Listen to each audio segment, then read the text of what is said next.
Buenos días, hermanos.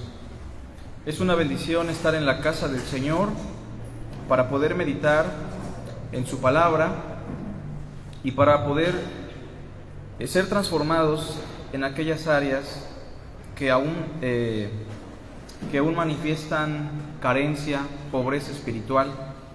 Recordemos que la meta de congregarnos es estimularnos al amor, a las buenas obras y el ser conformados a la imagen de Cristo. Bueno, el día de hoy iniciamos con un curso que es un poco necesario solamente para despejar algunas dudas, para tener conciencia y para poder dar respuesta a todo lo relacionado con este concepto de la membresía. Obviamente que el asunto de la membresía es un tema que forma parte de la eclesiología, pero propiamente no vamos a hablar de toda la eclesiología, sino de la membresía. Entonces, hablando de la membresía de la iglesia, me imagino que muchos de nosotros tenemos un contexto en otras iglesias en donde tal vez se manejaba de una forma muy en particular, probablemente o venimos de iglesias donde ni siquiera existía conciencia de lo que es la membresía, pero el día de hoy iniciaremos con este curso. La finalidad es que se puedan despejar algunas dudas. La finalidad también es que todo lo que aceptemos tenga una base en las Sagradas Escrituras y nada más. Bueno, vamos a hacer una oración y vamos a pedirle a Dios de su misericordia para entender su palabra. Padre, te damos las gracias por el tiempo que nos das para reflexionar en esta escuelita dominical. Te pedimos, Señor, que tú nos ilumines, que tú, Señor, nos brindes de tu amor para entender tu palabra y que también nos des la aceptación de aquellas cosas que muchas veces no queremos recibir en nuestro corazón. Permítenos el ser sabios, permítenos el hacer tu voluntad en Cristo Jesús. Amén. La lección de hoy, que es la lección número 1, la hemos titulado como el ingreso a la membresía de la iglesia. Entonces, hoy no solamente vamos a hablar de la membresía, sino que de manera muy en particular vamos a platicar sobre el ingreso a la membresía de la iglesia. Me temo que muchos hermanos no tenemos conciencia de lo que significa ser un miembro de iglesia, y cuando por primera vez escuchamos esto de ¿quieres ser miembro de la iglesia?, se nos hace la invitación, inmediatamente la pregunta que hacemos es ¿y qué tengo que hacer para volverme miembro de la iglesia? El problema radica también en que muchas veces la respuesta que se nos da a esta pregunta no es una respuesta que proviene de las Escrituras. Muchas veces se nos dice, bueno, pues tienes que tomar un curso de 1 o 2 años, tantos meses, tendrás que cumplir con ciertos requisitos. En algunas denominaciones es muy sabido que se tiene que vigilar la vida de la persona, los ancianos lo vigilan durante un tiempo, y si su testimonio es bueno, si se porta bien, si le echa ganas, entonces lo aceptan. En otros casos tienes que pasar por una serie de estudios, y bueno, todo esto, hermanos, suena muy bonito, pero debemos recordar una cosa. Tenemos por ahí un principio en la primera de los Corintios que dice: aprendamos a no pensar más de lo que está escrito. Y tratemos de ser bíblicos, tratemos de ir a las Escrituras y de no mezclar nuestras concepciones con buenas intenciones, porque a veces tenemos una muy buena intención, pero las buenas intenciones muchas veces nos llevan a tomar decisiones o a crear doctrinas que no son precisamente bíblicas. Bueno, hablando del ingreso a la membresía, aventamos la pregunta: ¿qué tengo que hacer yo? ¿Qué tiene que hacer una persona para ser miembro de una iglesia local? Esa va a ser la pregunta, ¿no? Pero vamos a dar lectura a un pasaje, Hechos, capítulo 2,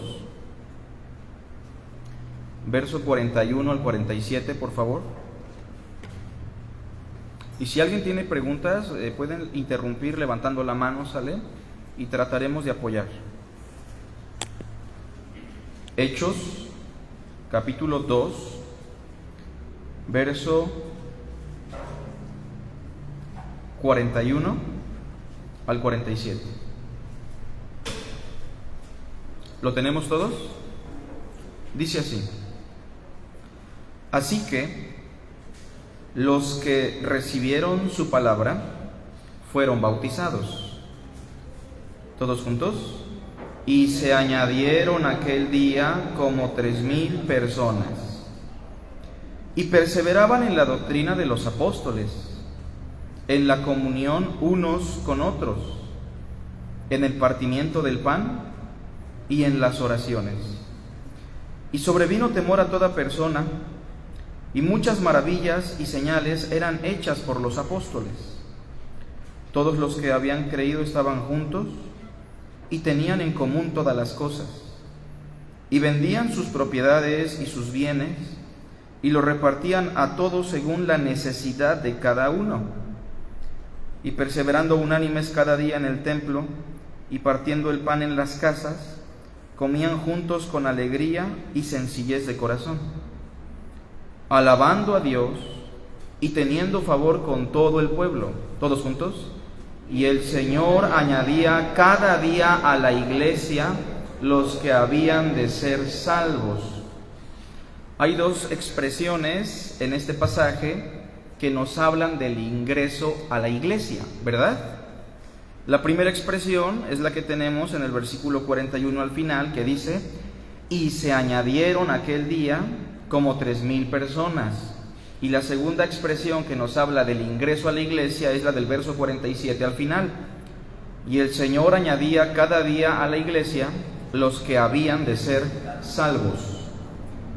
Bueno, antes de responder a la pregunta, ¿cuáles son los requisitos o qué debo de hacer para ingresar a una iglesia local?, me gustaría explicar el concepto de membresía, porque muchas veces personas se me acercan y me dicen: hermano, ¿qué es eso de la membresía? ¿Es algo así como tener la tarjetita para ir a comprar a un súper? Pues no, parece similar, pero no es eso. El término membresía no es un capricho teológico o no es una expresión que alguien inventó. El concepto membresía, o esta palabrita, tiene su origen en el lenguaje del apóstol Pablo. Veamos por favor Romanos 12, 4 al 5.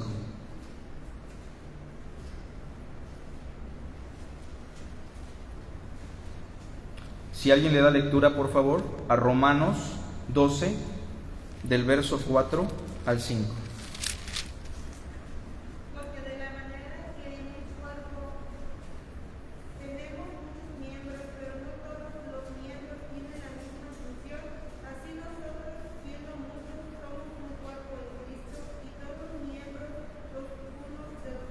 Quiero que noten cómo aquí la iglesia metafóricamente se explica como un cuerpo, ¿verdad? El término membresía surge de la analogía que hace el apóstol Pablo de la iglesia con un cuerpo, en donde Cristo es la cabeza de ese cuerpo y todos nosotros somos miembros de ese cuerpo, es decir, la iglesia. Entonces, la iglesia metafóricamente es comparada a un cuerpo donde Cristo es la cabeza, el guía, pero todos nosotros somos miembros y tenemos una función muy en particular. De ahí surge el concepto membresía, de la analogía que hace el apóstol Pablo del cuerpo. Tenemos otro pasaje en la primera carta a los Corintios, capítulo 12.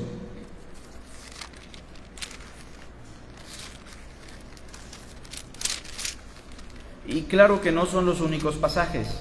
En todo el lenguaje paulino, en todo el lenguaje del apóstol Pablo, casi siempre para hablar de la iglesia se usa la misma analogía, el cuerpo. capítulo 12, por favor, versículo 27 y 28. Si alguien le da lectura en voz alta, por favor.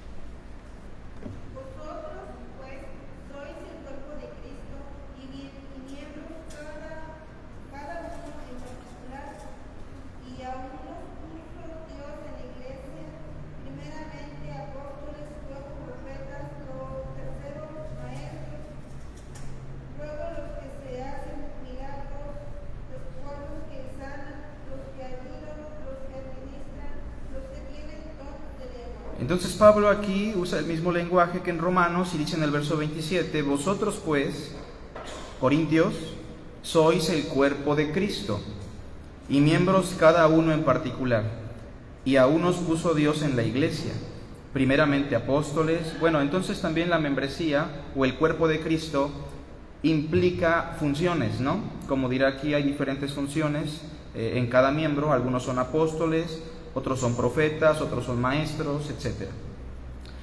Y entendiendo entonces que la analogía que surge es el cuerpo, la iglesia tiene que ser tratada como lo que es, un organismo vivo.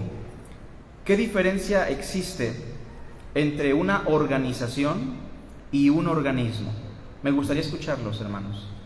¿Cuál es la diferencia entre una organización religiosa, en este caso, y un organismo vivo? ¿Cuál es la diferencia? ¿Alguna idea? Es muy sencillo, ¿verdad? Hay que reflexionarlo. ¿Qué diferencia existe entre un organismo y una organización? Hay una diferencia radical. ¿Alguien? El organismo podría ser que es la convicción para poderse organizar. Ok, sí, pero hay algo todavía medular que hace la diferencia entre un organismo y una organización. Un organismo es un solo cuerpo. Ok. Una organización son muchos miembros separados que forman un Ok, está bien, pero hay algo todavía más importante. Esa es la diferencia. O sea, la diferencia entre un organismo y una organización es la vida, ¿se entiende? Muchas veces la iglesia es tratada como una organización, como una empresa, ¿se entiende? Y está muy bien organizada, pero no precisamente la están tratando como un organismo. Entonces a la iglesia no la tenemos que tratar o ver como una organización empresarial o algo por el estilo. La iglesia tiene que ser vista como un organismo que tiene vida. Y si entendemos la analogía que usa el apóstol Pablo, debemos entender entonces que para que mi mano pueda formar parte de este cuerpo, ¿qué necesita? Estar viva. Y entonces ya con eso vamos entendiendo cómo una persona ingresa al cuerpo de Cristo. Bueno, entonces lanzamos la pregunta, hermanos, ¿cuáles son los requisitos bíblicos, punto número 1, para ingresar al cuerpo de Cristo como miembros? Así, sin ver ningún pasaje, podríamos decir, experimentar la vida, ¿o no? Pasar de muerte a vida, eso es lo que se necesita. Esto es muy importante porque en algunos círculos se te dice, bueno, tienes que tener un buen testimonio, te vamos a vigilar, y si nosotros consideramos que ya estás apto, te aceptamos. Bueno, tienes que estudiarte 5 o 6 libros de tales autores y después de eso platicamos. Son cosas buenas, sí, son buenas, pero no son precisamente cosas que parten del texto bíblico, hermanos. Es importante eso, que lo que digamos surja del pasaje bíblico en el Nuevo Testamento, sobre todo, ¿no? Ahora, notemos lo que dice Hechos 2, por favor, y vamos a dar respuesta a esta pregunta. ¿Cuáles son los requisitos bíblicos para ingresar al cuerpo de Cristo?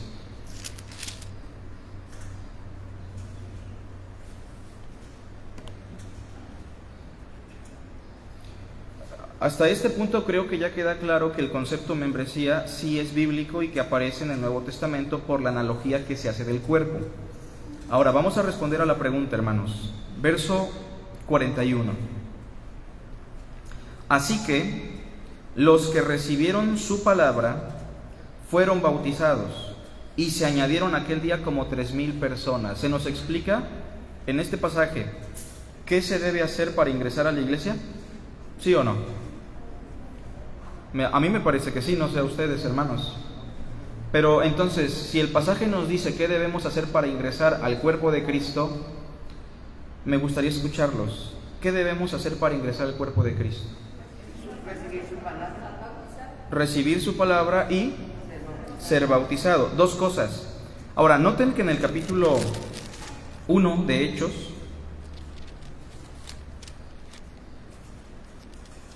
tenemos el capítulo 1. Cristo asciende a los cielos y se queda una agrupación que lo había seguido. Esa agrupación era su iglesia. En ese momento era una iglesia local, pequeña. Dice el versículo 15, 1:15, en aquellos días Pedro se levantó en medio de los hermanos y los reunidos eran como, ¿cuántos? 120 en número. Noten que después de Pentecostés ya no son 120, porque el capítulo 2, que nos habla de la predicación de Pedro, nos explica en el verso 41 que después de que escucharon la palabra, dice, la recibieron. ¿Qué hicieron después? Fueron bautizados y se añadieron aquel día como 3,000 personas. Estamos hablando entonces de que ya eran 3,120 aproximadamente. ¿Inmediatamente los recibieron como miembros o no? ¿Sí? ¿Les dieron un curso de 2 años? ¿No? ¿Los iban a vigilar para ver si eran dignos de entrar a la congregación? Tampoco. O sea, es muy importante, hermanos. Tampoco quiero decir con esto que debemos ser irresponsables y ligeros con el asunto de la membresía, pero no debemos poner barreras que no nos ponga la misma Escritura. Eso es importante. Así que, en base al pasaje que acabamos de leer, llegamos a definir 2 cosas. El pasaje nos indica 2 requisitos fundamentales y suficientes, eso es importante, para ingresar al cuerpo de Cristo. En primer lugar, lo que dice el versículo 41 es que recibieron su palabra. Hechos 2:41. Así que los que recibieron su palabra. ¿Qué significa esto? ¿O qué implica recibir la palabra del Evangelio? Significa que recibieron en fe y arrepentimiento la palabra del Evangelio. Noten, hermanos, que en el verso 38, después de escuchar el sermón, Pedro les da un consejo. ¿Qué les dice? Arrepiéntanse y ¿qué más? Y bautícese cada uno de vosotros en el nombre de Jesucristo para el perdón de los pecados, y recibiréis el don del Espíritu Santo. Recibir la palabra de Cristo, ¿qué implica? Que la he creído, ¿qué más? Que estoy arrepentido y ¿qué otra cosa? Que el Espíritu Santo vino a morar en mi corazón. Por eso, en este primer punto, lo que queremos enfatizar es que el requisito fundamental, primario, es recibir en fe y arrepentimiento la palabra del Evangelio, que es equivalente también a la experiencia de la regeneración. Recordemos, ¿qué es la regeneración? Lo acabamos de ver hace unas semanas. Una nueva naturaleza, pasar de muerte a vida, volver a nacer, que el Espíritu Santo vino a morar en mi corazón, estar vivo. Y si el cuerpo de Cristo es un organismo vivo, pues yo necesito pasar de muerte a vida. Vean conmigo, por favor, primera carta a los Corintios 12:13.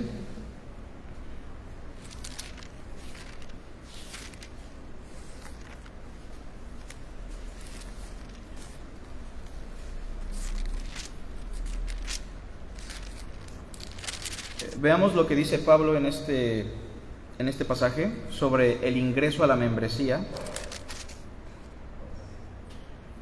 Dice, porque por un solo espíritu fuimos todos bautizados en un cuerpo. ¿Cómo es que ingresamos a un cuerpo o al cuerpo de Cristo? Por el Espíritu, lo dice ahí, ¿verdad? Porque por un solo Espíritu. Dice más abajo, sean judíos o griegos, sean esclavos o libres, a todos se nos dio a beber un mismo Espíritu. ¿Han escuchado la expresión el bautizo o el bautismo en el Espíritu? Esta expresión, el bautismo del Espíritu Santo, se define en el mismo verso. Porque en el verso 13 al principio dice que por el Espíritu fuimos bautizados, ¿verdad? Pero ¿qué significa esto del bautismo en el Espíritu? La expresión final lo explica, que a todos se nos dio a beber de un mismo Espíritu. O sea que recibimos el Espíritu Santo. que hemos sido regenerados, que hemos pasado de muerte a vida. Y por la regeneración es que nosotros ingresamos al cuerpo de Cristo, a la iglesia. Pero preguntemos algo. Cuando una persona experimenta la regeneración, cuando una persona realmente llega a la fe y al arrepentimiento y el Espíritu viene a morar en su corazón, ¿todos sabemos que ya es parte de la iglesia? Yo creo que no, ¿verdad? Porque eso es algo que solamente Dios lo puede ver. Por eso es necesario el otro requisito. Punto número 2. ¿Qué dice Hechos 2, 41? Aparte de recibir su palabra. Así que los que recibieron su palabra fueron bautizados. Esto nos lleva al punto número 2. El testimonio de dicha fe se tiene que expresar en la ordenanza del bautismo. O sea, una persona es regenerada y ya es parte del pueblo de Dios, ya es parte de la congregación, pero la iglesia no lo puede recibir como un miembro hasta que la persona dé testimonio público de su fe. ¿Se entiende? Una persona que no confiesa a Jesucristo como su Señor y Salvador no puede ingresar al cuerpo de Cristo. Si ha nacido de nuevo, lo más natural es que participe de la ordenanza del bautismo. Vean por favor conmigo algunos pasajes. Hechos 8, 36 al 37. Muchas veces cuando se bautiza a una persona se pierde de vista este aspecto que es la confesión pública de fe. O sea, y cuando se bautiza a una persona es muy importante que la persona confiese el nombre de Cristo, que manifieste su fe públicamente a los demás para que la iglesia, que no conoce el corazón de las personas, pueda recibir a esa persona como un miembro. Dice el versículo así, vean, capítulo 8, verso 36 al 37. Y yendo por el camino, llegaron a cierta agua, y dijo el eunuco: aquí hay agua, ¿qué impide que yo sea bautizado? Felipe dijo: si crees de todo corazón, bien puedes. O sea, vean que Felipe no le dice: mira, yo creo que para el bautismo hay que esperarse un poquito. Vamos a estar checando tu vida, si te portas más o menos, si tienes buen testimonio, si cumples con los requisitos, si el concilio de ancianos dice que todo está bien, entonces ya te bautizamos. Vean que no es así, hermanos. En el libro de los Hechos era tan claro el mensaje del Evangelio y la respuesta era tan evidente que las personas eran bautizadas inmediatamente. Ahora, si es necesario muchas veces dar un curso previo al bautismo, no porque no se pueda bautizar, sino simplemente para concientizar y poder explicar algunas cosas de las cuales muchas veces no se conoce información, porque se ha pasado mucho tiempo ya desde esta época del libro de los Hechos y han surgido deformaciones y herejías en cuanto al bautismo. Es por eso que damos a veces cursos. Pero vean que en el momento, verso 37, Felipe dijo: si crees de todo corazón, bien puedes. Y respondiendo dijo: creo que Jesucristo es el Hijo de Dios. Noten que el bautismo está implicando una confesión, invocar el nombre del Señor. En ese momento Felipe ya lo está considerando entonces una persona que es parte del pueblo de Dios. También 22:16 de Hechos nos habla de esta confesión.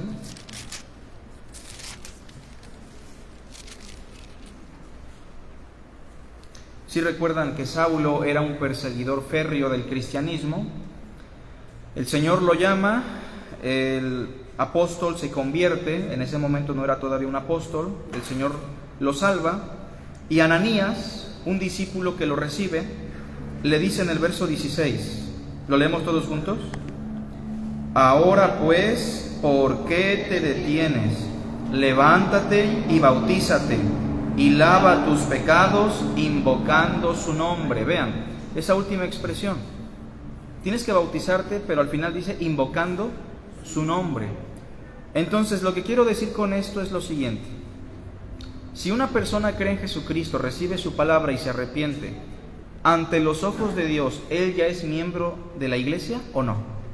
Sí lo es, porque ha pasado de muerte a vida.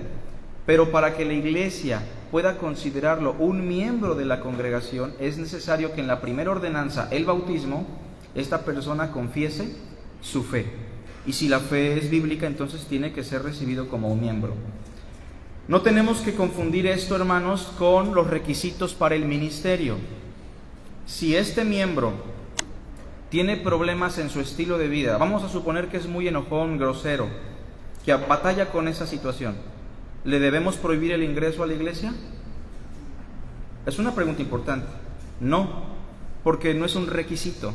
Lo que sí podemos decir ahí es que no podemos darle la autoridad para que él pueda ejercer un ministerio, porque ahí sí tiene que ser una persona de buen testimonio, decoroso, hospedador, ¿se entiende? Eso es diferente, hermanos. Pero ya ingresando a la iglesia, si tiene un hermano o este hermano un problema, un pecado, entonces la iglesia tiene que trabajar ahí para hacerlo un miembro saludable, confrontándolo, exhortándolo, estimulándolo al amor. Pero eso es diferente, hermanos. No sé si aquí tengan alguna duda, preguntas. ¿No? Ok. Entonces los requisitos para el ingreso a la iglesia son dos: recibir en fe la palabra del Evangelio y dar testimonio público de esa fe en el bautismo. Bueno, en algunos casos la iglesia no tiene la oportunidad de darle el seguimiento a todas las personas desde el inicio. Por ejemplo, en la iglesia muchas veces pasa que llegan personas de otras iglesias, de otras denominaciones, de otras experiencias cristianas, y la pregunta ahí es: ¿qué debemos hacer con estos hermanos? Porque muchos de ellos vienen y ya están bautizados. No sé, aquí tenemos hermanos que llegaron a ser miembros de esta iglesia y ya venían bautizados. Ejemplo, tenemos muchos, ¿no? Pero ¿qué hacemos entonces cuando a nuestra iglesia llegan personas ya bautizadas que dicen tener fe, que dicen ser cristianos? ¿Qué debemos hacer, hermanos? Bueno, creo que el Nuevo Testamento nos da un principio. A este principio se le llama la confirmación. No me refiero a ese sacramento católico romano, sino más bien a la verificación honesta y amorosa de dicha fe. Bueno, en algunos casos, si hay hermanos que provienen de otras iglesias o movimientos y requieren ingresar a la iglesia, es necesario que los pastores, sobre todo los pastores y los diáconos, si están capacitados, se aseguren de que estos dos requisitos, la fe y el bautismo, sean requisitos bíblicos y que han sido cumplidos y entendidos. Voy a dar algunos ejemplos. En Hechos, capítulo 8, no sé si recuerdan que la iglesia de Jerusalén se hizo una mega iglesia. Ya eran miles de hermanos. De hecho, la iglesia creció tanto que en el capítulo 6 se nos dice que había problemas entre las viudas, o más bien en la distribución que se le daba a las viudas. ¿Sí recuerdan eso? Es natural que una mega iglesia ya no pueda tener control de todas las áreas. Entonces Dios, en su soberanía, permite la persecución a partir de la muerte de un diácono. ¿Sí recuerdan cómo se llamó ese diácono? Esteban. Muere este diácono, asesinado por los judíos. Dios permite la diáspora de la iglesia de Jerusalén, su dispersión. Están siendo perseguidos. Y el otro diácono famoso en el Nuevo Testamento es Felipe. Ahora, Felipe era un diácono, predicaba la palabra en la iglesia de Jerusalén. Lo que vemos en Hechos 6 es que no. Los que predicaban la palabra en la iglesia de Jerusalén eran los 12 apóstoles. Y él con Esteban y los otros diáconos atendían a las necesidades de los pobres, las viudas. Pero eso no lo exime de la responsabilidad de predicar el evangelio a toda criatura.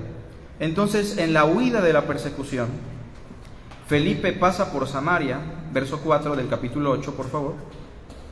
Dice: pero los que fueron esparcidos iban por todas partes anunciando el evangelio. Entonces Felipe, que era un diácono, descendiendo a la ciudad de Samaria, ¿qué hacía? Les predicaba a Cristo.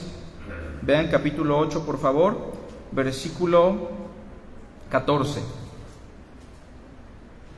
Cuando los apóstoles que estaban en Jerusalén oyeron que Samaria había recibido la palabra de Dios, ¿qué hicieron? Enviaron allá a Pedro y a Juan. Una pregunta: ¿por qué creen ustedes que cuando la iglesia de Jerusalén escucha que Samaria tiene un avivamiento, un grupo de personas que dice que ha creído en el Señor, personas que se han bautizado incluso, porque más atrás dice el verso 12, vean: pero cuando creyeron a Felipe, que anunciaba el evangelio del reino de Dios y el nombre de Jesucristo, ¿qué hizo toda Samaria? Se bautizaban hombres y mujeres, incluso un mago llamado Simón.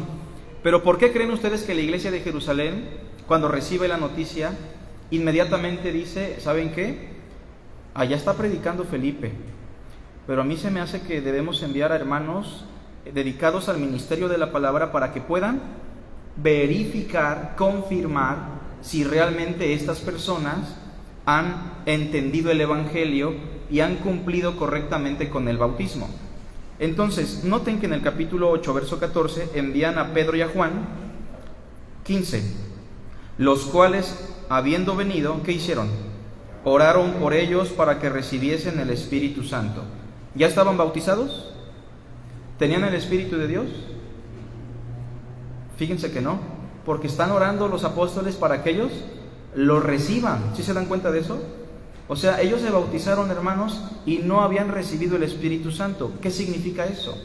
Que se habían bautizado, pero no habían experimentado la fe, no habían experimentado la regeneración. Recuerden lo que dice Romanos 8:9. ¿Alguien lo puede leer al final, por favor? Y ahorita regresamos a Hechos. Romanos 8:9. A ver, lo vamos a poner en la pantalla para que se entienda un poquito mejor.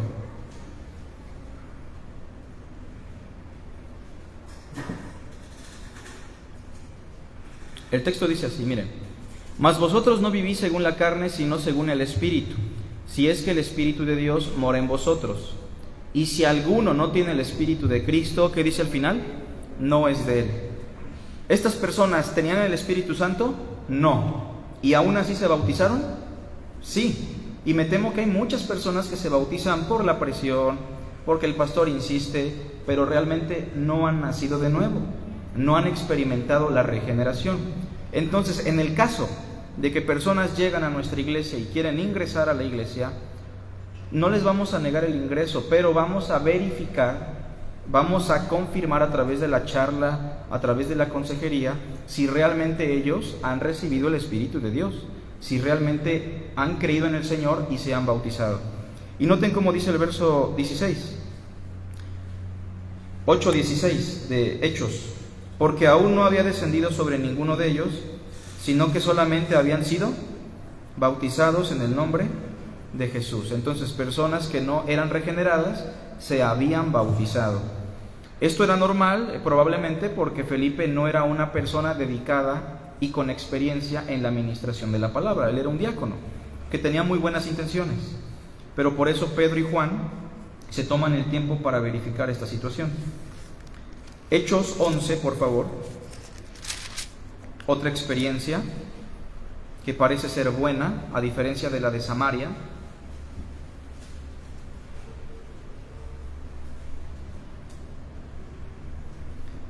(11:19), por favor. Ahora bien, los que habían sido esparcidos a causa de la persecución que hubo con motivo de Esteban, o sea, estos también son esparcidos por la persecución, pero no se fueron a Samaria, sino a otra zona. Pasaron hasta Fenicia, Chipre y Antioquía, no hablando a nadie la palabra, sino solo a los judíos. Pero había entre ellos unos varones de Chipre y de Cirene, los cuales, cuando entraron en Antioquía, hablaron también a los griegos, anunciando el evangelio del Señor Jesús. 21. Y la mano del Señor estaba con ellos, y gran número se convirtió al Señor. ¿Hubo una reproducción numérica? ¿Hubo gente que creyó, en teoría? Sí. Ya tenemos ahí una pequeña misioncita. ¿En dónde? En Antioquía. Los hermanos que levantaron a ese grupito, repito, igual que Felipe, no tienen las capacidades ni la experiencia para tratar con un grupo. Así que dice el verso 22, todos juntos: llegó la noticia de estas cosas a oídos de la iglesia que estaba en Jerusalén. ¿Qué hicieron? Lo mismo que hicieron cuando estaban en Samaria. ¿A quién enviaron ahora? A Bernabé. Y por lo que sabemos en Hechos, Bernabé era una persona que conocía de la palabra, que era un profeta, un predicador, que tenía la capacidad de verificar y confirmar la fe. Entonces pasa lo mismo que en Samaria. Se levanta un grupito Y no enviaron aquí a Pedro y a Juan, pero enviaron a Bernabé.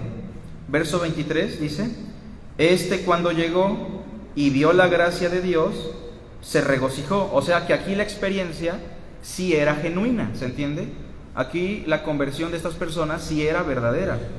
Se regocijó y exhortó a todos a que con propósito de corazón permaneciesen fieles al Señor, porque era varón bueno. Por eso decimos que tienen que ser pastores o diáconos, llenos del Espíritu Santo y de fe, personas que tengan un buen testimonio, las que se encarguen de verificar estas situaciones. Y una gran multitud fue agregada al Señor. Entonces, no sé si este principio lo estamos entendiendo, pero cuando llegan personas de otras iglesias o de otras denominaciones, si se quieren integrar a la iglesia, es necesario darles un seguimiento para confirmar que realmente ellos han llegado a la fe y que han cumplido correctamente con el bautismo. Tenemos otra experiencia, tenemos muchas, ¿no? Pero, a ver, aquí tenemos Hechos 18.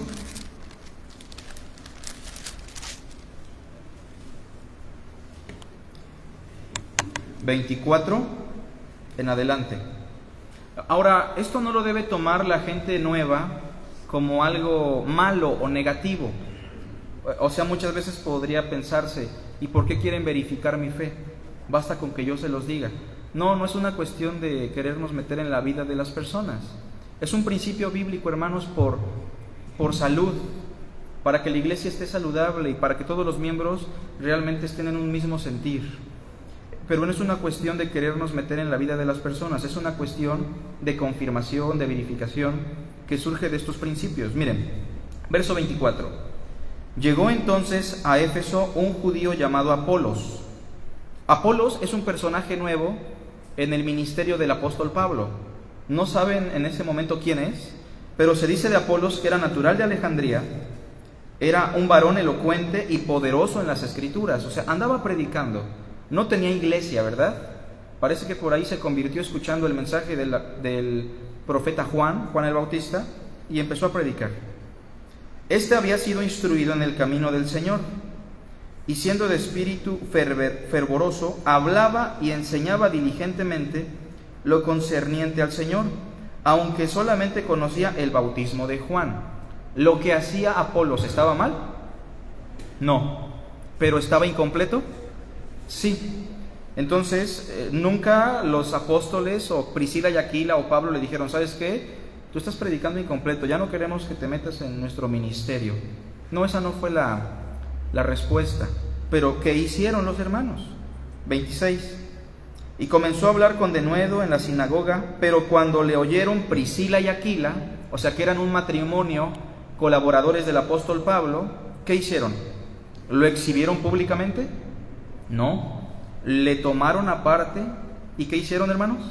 Le expusieron más exactamente el camino de Dios. Entonces, hay hermanos que quieren ingresar a la iglesia, que genuinamente han experimentado la fe, que se han bautizado, pero que tal vez en algunas áreas necesitan ser encaminados de la manera más correcta en cuanto a la doctrina.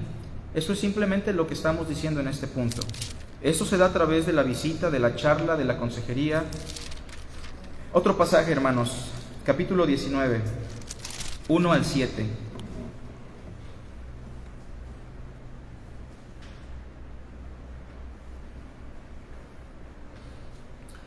Aconteció que entre tanto que Apolos estaba en Corinto, Pablo, después de recorrer las regiones superiores, ¿vino a dónde? O sea, acuérdense que el que estuvo predicando en Éfeso, en el capítulo que vimos anteriormente, ¿quién fue? Apolos. Después Pablo regresa a los Efesios y halló a ciertos discípulos. Pregunta, lo más lógico, ¿quién dio origen a esos discípulos? Dios, ¿a través de quién? De Apolos. ¿Y qué les dijo Pablo inmediatamente cuando ellos le dijeron que eran discípulos del Señor? ¿Qué les preguntó? ¿Recibieron el Espíritu Santo cuando creyeron? O sea, Pablo no los rechaza, pero sí se interesa, ¿verdad? Sí se preocupa por ellos y quiere confirmar y verificar su fe, ¿sí o no? Sí, por eso les pregunta: hermanos, ¿recibieron el Espíritu Santo cuando creyeron? ¿Qué le dijeron ellos? Pues ni siquiera hemos oído si hay Espíritu Santo. Entonces quiero que vean, hermanos, que estas experiencias son más comunes de lo que uno puede pensar. Por eso es necesario que si alguien viene de otra iglesia, se acerque con los líderes, los diáconos, pastores, y pueda pedir apoyo para entender mejor este asunto, ¿no?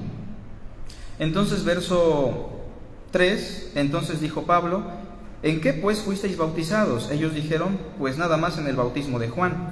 O sea, por lo que vemos, ellos practicaron lo mismo que predicaba Apolos.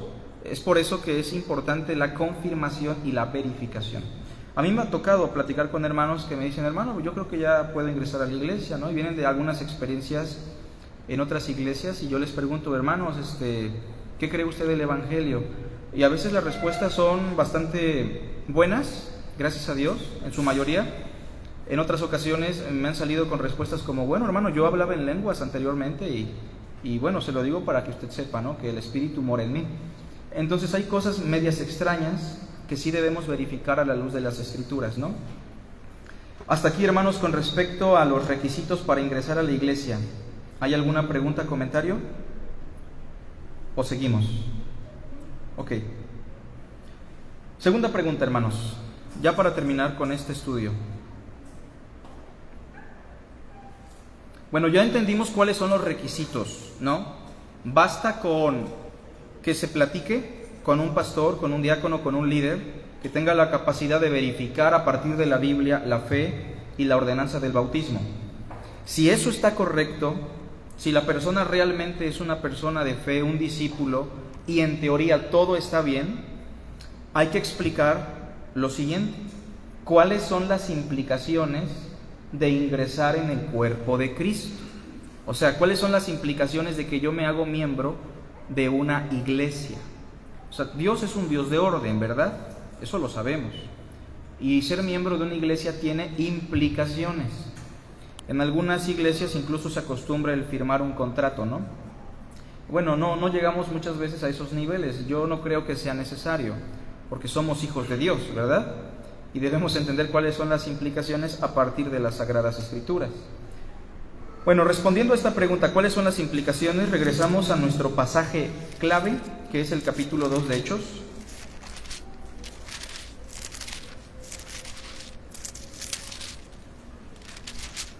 Versículo 41 en adelante. Versículo 41 nos explica cuáles son los requisitos, ¿no? Así que los que recibieron su palabra, primer requisito, fueron bautizados, segundo requisito. Resultado: se añadieron aquel día como 3,000 personas. Ok. Verso 42 nos explica cuáles son las implicaciones, las responsabilidades de formar parte de una congregación. Las implicaciones, hermanos, no son lo que muchas veces pensamos, pero miren, lo dice en el verso 42. Y perseveraban en la doctrina de los apóstoles, en la comunión unos con otros, en el partimiento del pan y en las oraciones. En primer lugar, la primer implicación de agregarme a la iglesia local, la primera implicación o responsabilidad al ingresar a una congregación es la perseverancia en la doctrina de los apóstoles. ¿Verdad que sí lo dice? O sea, cuando usted ingresa a la iglesia local, usted tiene la responsabilidad de participar en los estudios, en la doctrina, en la predicación, y tiene también la obligación de cuidar que lo que se está enseñando desde el púlpito, en los grupos de varones, de mujeres, niños, etcétera, que sea doctrina que realmente proviene de las Sagradas Escrituras.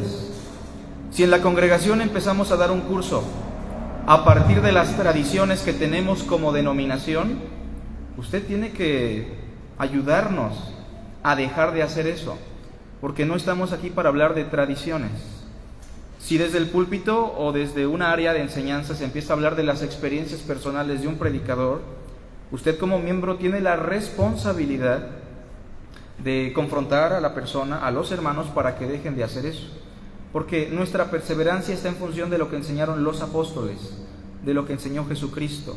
Si yo el domingo les digo: ¿saben qué? Vamos a estudiar tal libro de tal autor, traigan sus Biblias solo para confirmar lo que vamos a estudiar.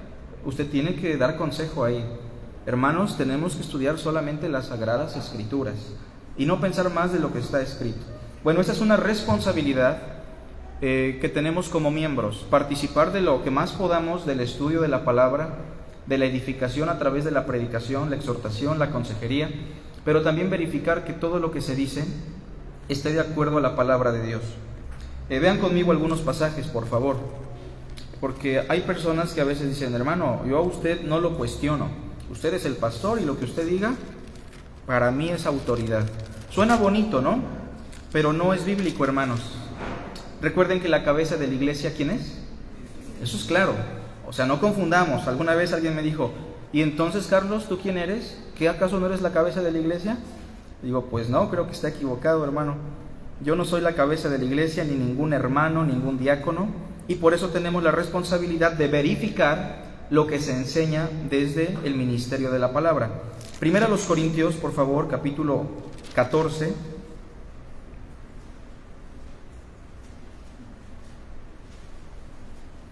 Verso 29. Yo quiero que noten este verso porque es importante.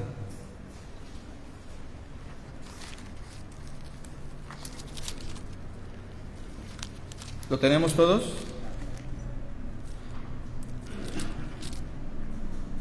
Ok. Dice así, lo leemos todos en voz alta, hermanos. Asimismo, los profetas hablen 2 o 3. ¿Y los demás? Cuando hablamos de profetas en el contexto del Nuevo Testamento, no hablamos de adivinos. Para Pablo, los profetas, según el capítulo 14, versículo 3, son aquellos que edifican, exhortan y consuelan. O sea, le llamamos predicadores muchas veces. Entonces, cuando un hermano habla, cuando un hermano predica, por ejemplo, en esta semana un hermano nos va a apoyar a predicar, tenemos la obligación de hacer algo. ¿Qué dice el verso 29? Los demás juzguen. Juzgar no en el sentido de criticar cosas que no son importantes, sino más bien en el sentido de examinar lo que se está diciendo desde el ministerio de la palabra. Otro ejemplo, la primera carta a Tesalonicenses, por favor.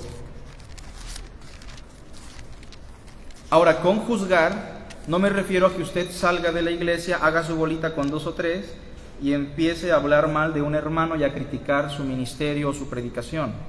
Cuando dice juzguen, se trata de discernir y hablar personalmente con el hermano, como se hizo con ¿quién? Con Apolos. No se trata de juntarme con la hermanita Virgen, con Rosendo, y decir: oye, qué feo predicó Dieguito, ¿no? No se trata de eso. Se trata de que si Dieguito en algún momento enseñó y algo lo hizo mal, hablar con él, ¿verdad? Entonces, esa es la responsabilidad que tenemos. Primera Tesalonicenses 5, verso 20 y 21. Muchas veces menospreciamos lo que se predica o a los que predican. Eso le pasó al apóstol Pablo. Pero ser miembro implica lo que dice el capítulo 5, verso 20. ¿Todos juntos? No menosprecien las profecías. O sea, cuando se predica, no menosprecien lo que se dice, independientemente de que no sea el que siempre predica. O sea, a Pablo se le menospreciaba mucho en la iglesia de Corinto. A Apolo se le tenía muy en alto porque era elocuente.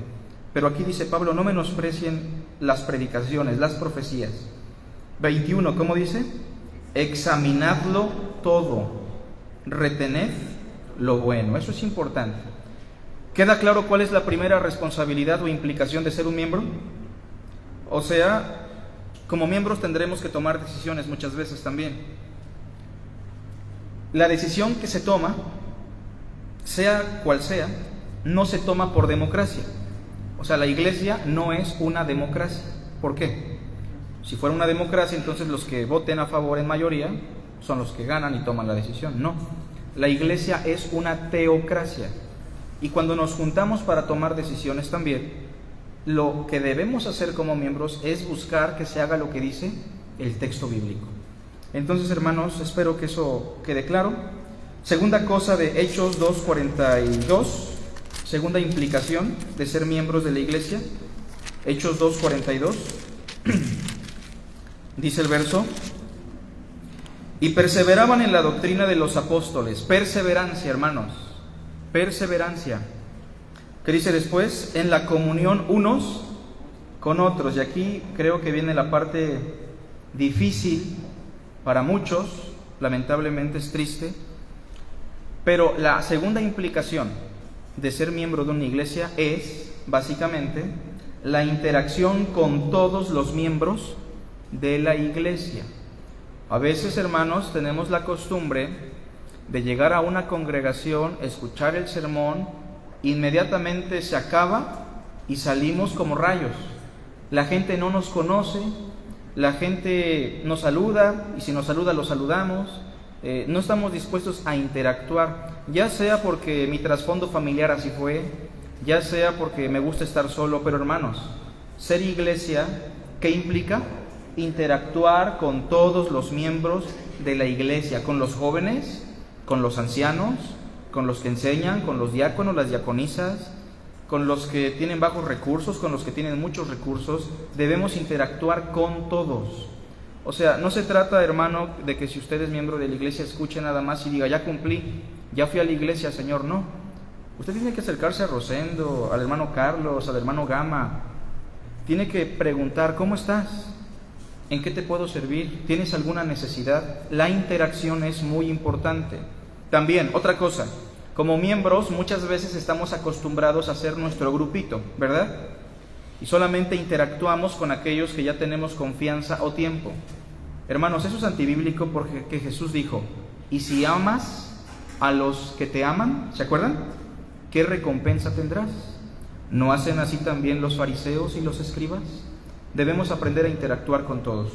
Pero la interacción no se resume solamente en platicar y en conocernos. Todo está en función de lo que vimos anteriormente, que nuestra plática sea edificante, que nuestra plática tenga como centro a Jesús. Pero la interacción la podemos dividir en dos partes, ¿no? Vean el versículo 42.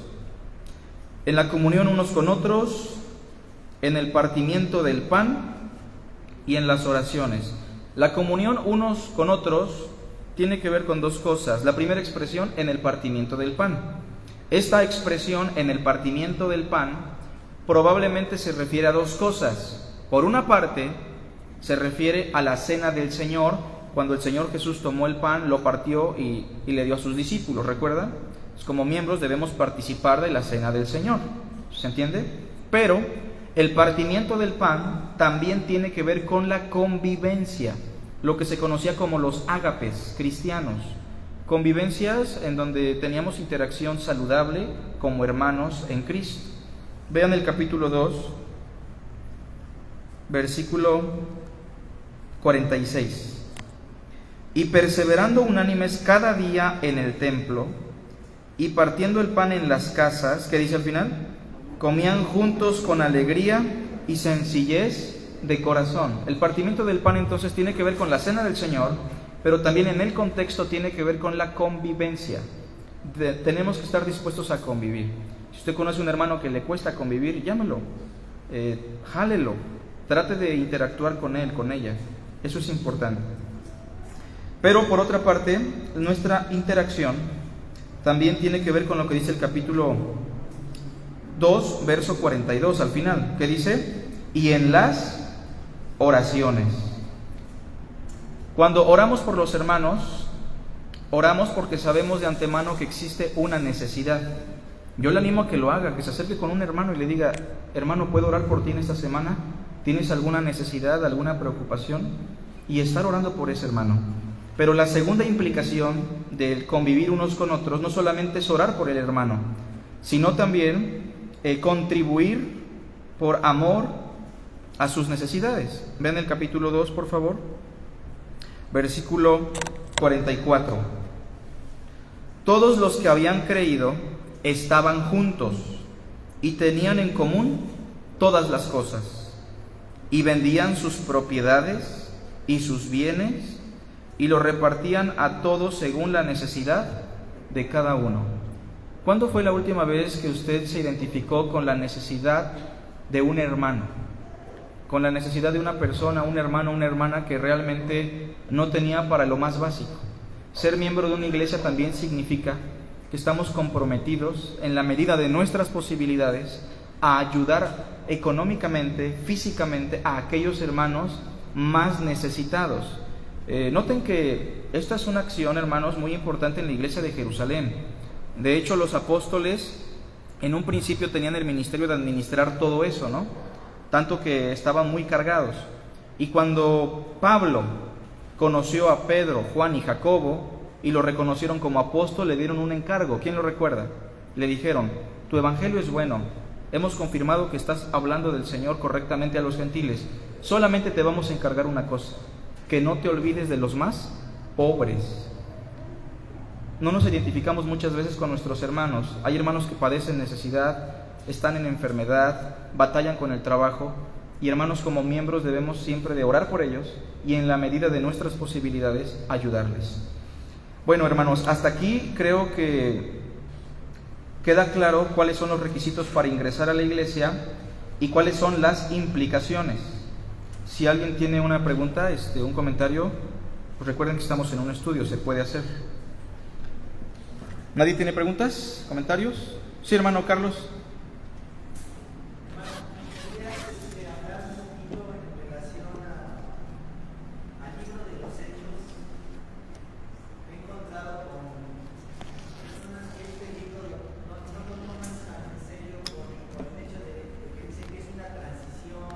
Sí. Para empezar la iglesia, y entonces se basa mucho en la especulación, yo diría, de otros pasajes. Sí. ¿Cómo poder enfatizar eso? Sobre todo porque en este libro habla mucho acerca de del Espíritu Santo, de las manifestaciones, de este tipo de cosas. Entonces, como que dicen, no es que eso fue nada más para ese momento y Sí. nos trata como que, yo diría, menospreciar un poco el poder De hechos, ¿no? de la palabra de Dios, pero de hechos. Entonces, nada más. Sí. Bueno, más que el título Hechos de los Apóstoles, incluso le podríamos llamar Hechos del Espíritu Santo, ¿no? Porque es un libro que manifiesta muchísimo la obra del Espíritu Santo. Sí es verdad, hay que decirlo, que el libro de los Hechos no tiene un enfoque doctrinal como tal. Lucas, que escribió Hechos, solamente quiso dar testimonio de las experiencias y situaciones que se vivieron en la iglesia de Jerusalén, con Pedro sobre todo, y después con Pablo en los gentiles. Bueno, ¿qué tenemos que hacer? Primero, no tenemos que menospreciar lo que dice el libro de los Hechos, porque todo lo que dice es verdad. Solamente hay que tratar de sintetizarlo o conjugarlo con los otros documentos, como fue en el caso de Romanos, ¿no recuerdan 8:9? En Samaria se dice que fueron bautizados, pero no tenían el Espíritu Santo. Bueno, ¿cómo interpretamos eso? Tenemos que apoyarnos de otros documentos bíblicos como Romanos, Corintios, pero no tenemos que menospreciar el libro de los Hechos porque es palabra de Dios, hermano. Entonces, ante esta situación que usted comenta, que muchas veces se ignora el libro de los Hechos porque se dice que estaban en transición, bueno, sí es verdad que el cristianismo estaba en transición, pero la verdad siempre estuvo ahí. Y los errores que pudo cometer en este caso, no sé, Felipe, los errores que pudieron cometer algunos predicadores como Apolos, ahí mismo se corrigen en el libro. Entonces es necesario estudiar el libro de los Hechos, tomarlo como autoridad y entender que el Espíritu Santo y su poder no ha cesado. Ahora, hay cosas que muchas veces por ser malinterpretadas y manipuladas, como el don de lenguas, profecía, sanidades, entre otras cosas, algunos círculos ortodoxos de sana doctrina dicen, eso ya de plano lo dejamos. Yo creo que no es la solución.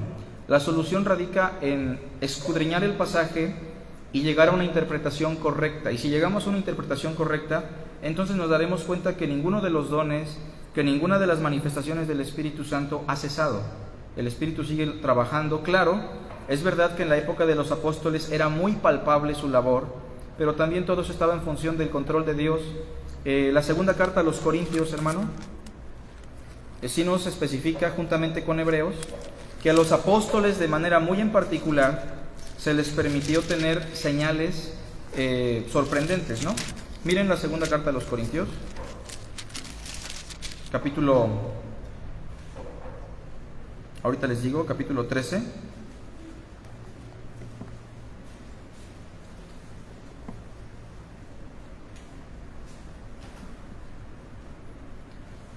Capítulo 12, por favor.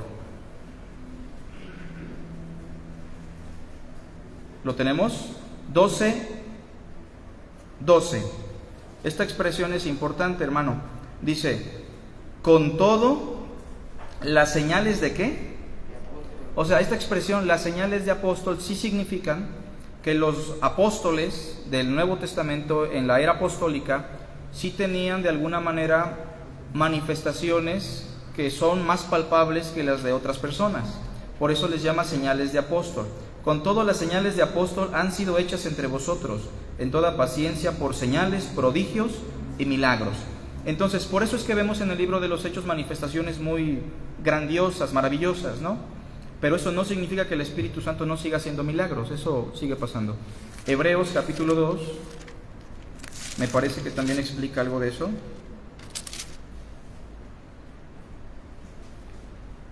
Hablando de los apóstoles, capítulo 2, verso 3 y 4, dice, Hebreos 2, 3 y 4, ¿cómo escaparemos nosotros si descuidamos una salvación tan grande, la cual, habiendo sido anunciada primeramente por el Señor, nos fue confirmada por ¿quiénes? Los que estuvieron con el Señor, los que lo escucharon, testificando Dios juntamente con ellos, o sea, con los apóstoles y con la gente que estuvo con el Señor, ¿a través de qué? Señales y prodigios y diversos milagros y repartimientos del Espíritu Santo según su voluntad. Entonces, pues no hay que despreciar hechos, tampoco hay que darle un énfasis grandísimo a los milagros, pero es una cosa que sigue pasando, ¿no? Sí, hermano. ¿Alguna otra pregunta, hermanos? Sí, Isra. Hablabas acerca de formar parte del cuerpo de Cristo como aquellos de los miembros, Sí, los que creen en Cristo y se bautizan. sí. El eunuco formaba parte del cuerpo de Cristo, de la iglesia de Cristo. Si es así, ¿de qué iglesia sería? Y no sé si es una pregunta. Otra pregunta es, si los que forman parte del cuerpo de Cristo son miembros de una iglesia local, cuando salen de esa iglesia se cambian del cuerpo de Cristo al cuerpo de Cristo. Ok, ya entendí un poquito. Bueno, primero, la expresión cuerpo de Cristo en singular se usa figuradamente como una figura de representación, se conoce como sinécdo, que le hemos mencionado, ¿no? En donde por iglesia de Cristo debemos entender que se están representando a todas las iglesias del mundo y al pueblo de Dios, pero como figura, ¿no? En la realidad ya hemos explicado que no existe una sola iglesia, pero como figura de representación, en este caso, pues el eunuco que creyó y se bautizó ya era parte del cuerpo del Señor, ya era parte del pueblo de Dios. Sin embargo, era necesario que tuviese una iglesia local. Lo mismo pasa con Saulo. No sé si recuerdan que Saulo se convierte, se bautiza, pero nadie lo quería, ¿no? Andaba predicando por la sinagoga, las calles, y pues los hermanos le tenían miedo, entonces como que no se asentó en ninguna iglesia. Pasaron los años y ya fue que Bernabé, no sé si recuerdan Hechos 11, lo llama. Estaba ahí menospreciado el pobre Saulo, y entonces ya en el Nuevo Testamento nos damos cuenta que la iglesia local de Saulo era la iglesia de Antioquía realmente. Esa era su base, su iglesia que lo envió como misionero. Entonces, hermano, todos aquellos que creen y se bautizan, aunque no tengan una iglesia, son parte del cuerpo del Señor, son parte del pueblo de Dios. Pero aquí el enfoque tiene que ver más bien con una iglesia local. Ahí sí es necesario confirmarlos, ¿no? Verificar si han hecho las cosas bien, pero de que son parte del pueblo de Dios, como el eunuco y Saulo, lo son. La segunda pregunta, ¿cuál es, hermano? En cierta forma, como que se pudiera ver que como que está saltando de cuerpo en cuerpo de Cristo, ¿no? Ah, ok. Sí, bueno, hay hermanos que sí saltan de cuerpo en cuerpo, pero es que es una expresión metafórica, obviamente. Y sí, atendiendo a esa metáfora, pues son diferentes las iglesias. Entonces hay hermanos que sí cambian de iglesia, pues metafóricamente estarían cambiando de un cuerpo, pero cuando se habla del cuerpo de Cristo en singular, volvemos a repetir, es una expresión figurada, y es imposible tratar de explicarlo con la metáfora, ¿no? Porque nos deja complicaciones, pero cada iglesia es diferente. En las iglesias de Asia Menor pues encontramos que los efesios tenían ciertas virtudes, carencias. Suponiendo que alguien de los efesios se va a vivir a la Odisea, pues el cambio es radical, ¿no? Está cambiando de una situación totalmente distinta. ¿Alguna otra pregunta, hermanos? ¿Comentarios? ¿No? Bueno, entonces, hermanos, vamos a dejarle hasta aquí. Tenemos 10 minutitos para descansar. Pueden pasar a tomar un café. Que Dios les bendiga.